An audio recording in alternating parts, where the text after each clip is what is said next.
I set my intentions when I did my interview, not only with the staff, but as well as with the doctor. So the doctor knows that I am attending Saturday classes to become a dental assistant. And he like chuckled when I told him this, and he was like, "You do know like dental assisting and orthodontics, like orthodontic assistant is two different things, right?" I was like, "Yeah, I'm fully aware of that, but you know, sir, the program is paid for in full, and I'm not coming out of pocket for nothing. All I gotta do is attend and do the work." Yeah, I'm not gonna pass up this opportunity. So here we are. Being in this training program, it's a huge difference from what I see on a day-to-day basis in the office versus what they teach you here in these classes. And he was not lying. Being an orthodontic assistant is completely different from a dental assistant. You don't even have to do half of the stuff that they are teaching you how to do, like setting up rubber dams and stuff. Like, we're not even really involved with teeth like that. If it comes down to extracting teeth or injecting or doing any kind of extraneous work like that, we referring you out, baby, because we don't do that in office, okay? And I'm okay with it. It makes it, simple and straight to the point. Which is why I like orthodontics, because it's literally so straight to the point. It's like, not only are you practically doing the same thing every day, it comes with repetition. It comes easier, how I see it, versus dealing with the constant challenges every day. Most people going, and that's why I say it's key that you know yourself, because most people want to go into it like, oh yes, I love the challenge of every day. Like, you never know what you're walking into, because different patients come in needing different things. Versus orthodontics, most people are coming in for adjustments. Most people are coming in for consultations. Most people are coming in because they have a broken bracket or a broken wire. Like, it's just the same things over and over, and I'm okay with that. Like, it makes it fun because it's on different sets of people. You got teenagers, you have preteens, you have children, you have adults. You know what I'm saying? So different mouths are different for the same task, if that makes sense. So yeah, I've honestly, going into this, like, at this point, here I am at week 5. So today we have a quiz. We have an x-ray quiz. Am I prepared? I feel confident in myself to the point where I didn't feel a need to like cram in a bunch of information that I'm bound to forget. Again, you have to know yourself. I know myself enough to be like, okay, as long as I know the numbering of the teeth and certain indications to identify the teeth in the x-ray, I'm straight. I look at x-rays all day long sitting at that front desk. So I like look, like when patients and stuff check in, I have a habit of pulling up their Ceph or their Pano x-rays to, look at different sets of teeth, and like I try to like look at them and like their ordering, their numbering. Like, you have patients that come in with their baby teeth still and their adult teeth are growing in, so you can kind of see them budding at the bottom and they're like emerging and coming through and all that stuff. It's pretty cool. So I haven't really studied as much as someone who is pretty new to this should be studying. Am I striving to do my best? Absolutely, because like I said, I'm confident enough in myself to know that I will do a great job on this quiz, so I'm not tripping. Now, if I didn't know the numbering of the teeth, then I would be like, girl, we tripping, we should be studying. But like I said, I'm confident enough in myself to know, as long as I got the basics, I can get everything else together, because I have a system created in my head. Yeah, so honestly, where I'm at now that I'm in week 5, and next week will be our midterm. Now that for sure I will study for, because there are some things that I'm just like clueless on, because I started a week after the program actually started. And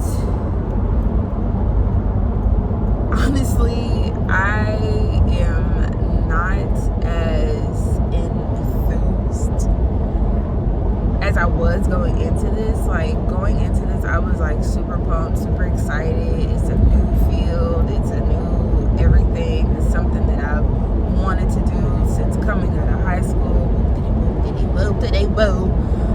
And I really had to pray to God, like, sir, please remind me of my why, as to why I'm doing this in the first place, why I was excited about this in the first place. Because being in the front desk, knowing that you ultimately want to be in the back, it can be not discouraging. That's a strong word for this, and I don't want to use that word because it's not discouraging. But being that I have experience working in the front, and working in the front is something that I'm used to, I don't want to, I find myself becoming comfortable in my position. And now I'm starting to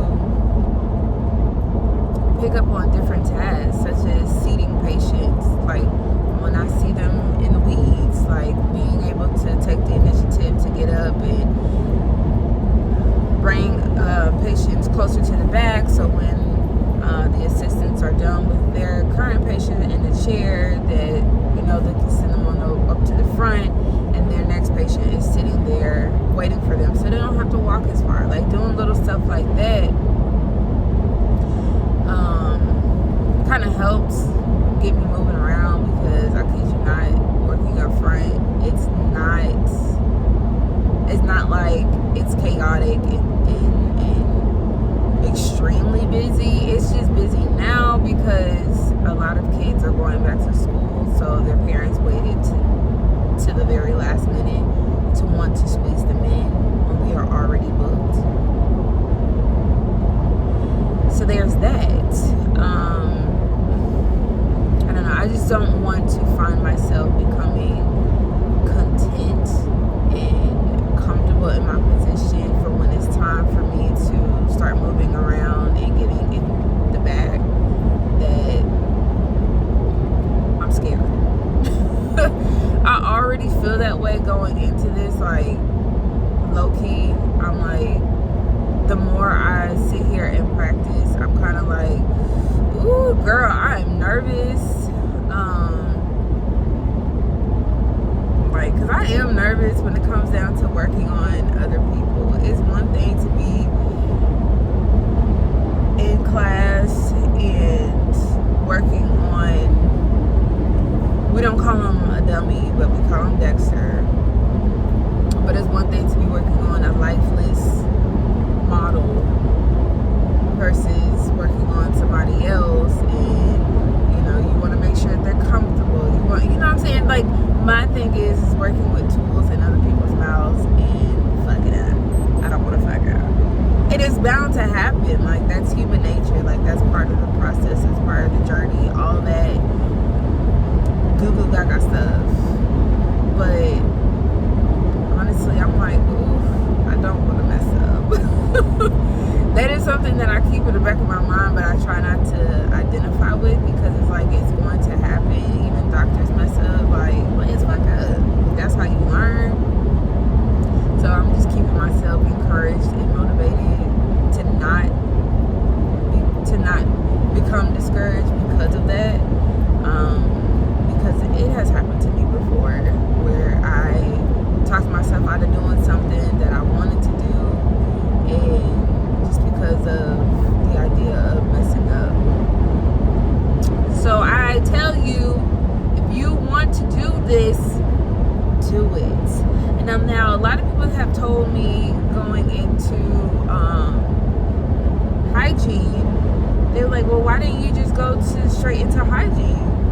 And I'm like, I know myself. How I know if I do all 4 years of this schooling, come out of it, and I'm not, you know what I'm saying? I just, you know, for one,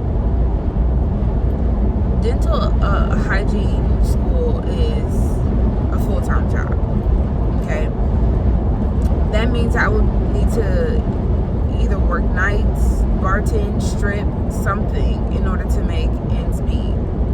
And those are things that I'm not trying to do. Those are things I don't want to do. So because I know for sure that dentistry is where I want to be, because of the flexibility, because of the overall environment in general, yeah, I'm going to start off with assisting and take it from there. Mind you, I have met and spoken to assistants that have been doing this for 10 plus, 20 plus, 30 plus years. And they have all said the same thing about dental hygiene. Like, some of them like, oh yeah, I started, didn't finish. I didn't see the need to.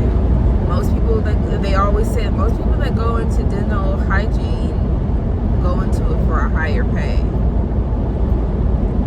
But the practice that I'm at, okay, the pay is the pay. Okay, the pay is why most of them have stayed.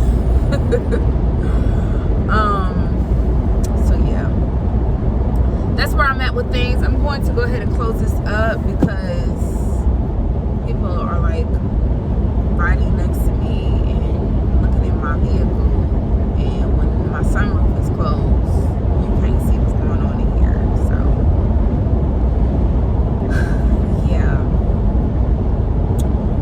yeah guys, that's where we're at, week 5 of this thing.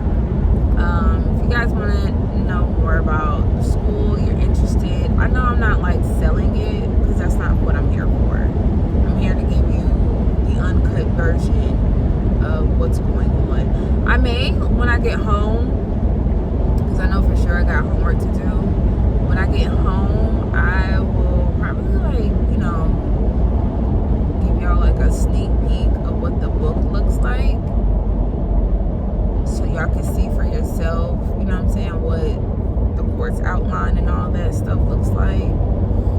Because I think that's important for people to know before they sign up for something and they look at the course and like, okay, this is not teaching me shit. So yeah, I got y'all. I don't know if I should be doing it, but we gonna do it, okay? Shh, don't tell nobody. Alright guys, let me pay attention to this road, because I'm about to get on 285. And if you know, the road be bumping, okay? Look, potholes, okay? Every other exit, so I gotta pay attention. And it's also gloomy out here, and for some reason, since it started raining Thursday, people have just been not paying attention, none whatsoever, and there's been accidents like crazy. So I'm not trying to be a part of that number. I want to arrive to my destination safely, not just on time, but safely, okay? Because safety is key. All right, lovelies, I will talk to y'all later. Pray everybody has a marvelous day, darling. And if you're not having a good day, you know what Auntie Tab said, don't go messing up nobody else's day, you hear? All right, y'all have a great day. I will talk to y'all later. Until next time. Good morning, friends. Good day, good afternoon, good evening, whenever this message finds you, whenever this video finds you, because it's not necessarily a message. But y'all, we are week 5 in this RDA thing, right? Let me give y'all some more light. Just give me the line. Just give me the line. It is a gloomy day today. It is August 2nd. That is crazy. The year is practically over, y'all. We are in August already. Oh, geez. But yes, today is Saturday, August 2nd, and it is week 5 of my said RDH, I was about to say challenge, my RDA journey, road to becoming a registered dental assistant. So far on this journey, on this experience, for those that are new here, welcome. Hey, let's see if I can catch y'all up real quick. For those that are new, my name is Alicia, formerly known as Alicia Lee. Act like you know. I am on a journey to become a registered dental assistant. The specialty that I would like to pursue my dental career in is orthodontics. It is pretty streamlined, straight to the point, no gross, no gory stuff. People that come to an orthodontist know for sure that they want a beautiful smile, and I am your gal. Okay, I like the aspect of the satisfaction of the before and after. Going into this, I know my ultimate goal is to become a dental hygienist. However, me knowing me, okay, that is key. It's to know thyself, okay? You need to know exactly what it is that you want to do, but ultimately knowing you is key, okay? When I say knowing you, okay, so let me break it down. So when I say I know myself, I get bored easily. Not only do I get bored easily, it's the aspect of the whole idea of like going to school is not for me. And because I know that about myself, I'm okay with that. Do I push myself? Yes, I'm pushing myself now by committing every doggone Saturday from 8:30 to 5 p.m. Eastern Standard Time to be in a classroom for 10 weeks in order to obtain a certification to be a dental assistant, okay? So I told myself that I was going to, one, find a entry-level position in a dentist office that I see in a dental office that I see myself growing and learning in. Those are vital to me. I have to have what was important to me was having a good connection with the doctor and the staff. I am an energetic kind of person, so immediately going into something, if I feel rocky energy, I'm out of there. Okay, I'm bouncing like 6 foes and I'm getting up out of there. I have been on a couple of working interviews and those did not work out in my favor, okay, for a reason. The way that this particular practice that I work in worked out, okay? I'm getting used to this haircut, y'all. I done did an impulsive move and decided to cut my hair last Saturday. So I'm getting used to it. I really want to get back to a good old jet black and go to the hair store, get some ready to go locks and make me some clip-ins to fill me in, because I'm also growing my sides out. But that's beside the point, okay? We're not talking about hair in this video. So yeah, where I'm at now, okay, so I've been working at an orthodontics practice. It's a private practice for going on 3 weeks now. I'm approaching a month. My month will be actually next week. Yay! I started off working in the front desk. I set my intentions with the doctor. I'm sorry, y'all are leaning and I need to fix this. Hold on 1 second. I'm gonna test this out. I clicked on yeah. Now keep in mind that I'm an artist and I'm sensitive about my shit.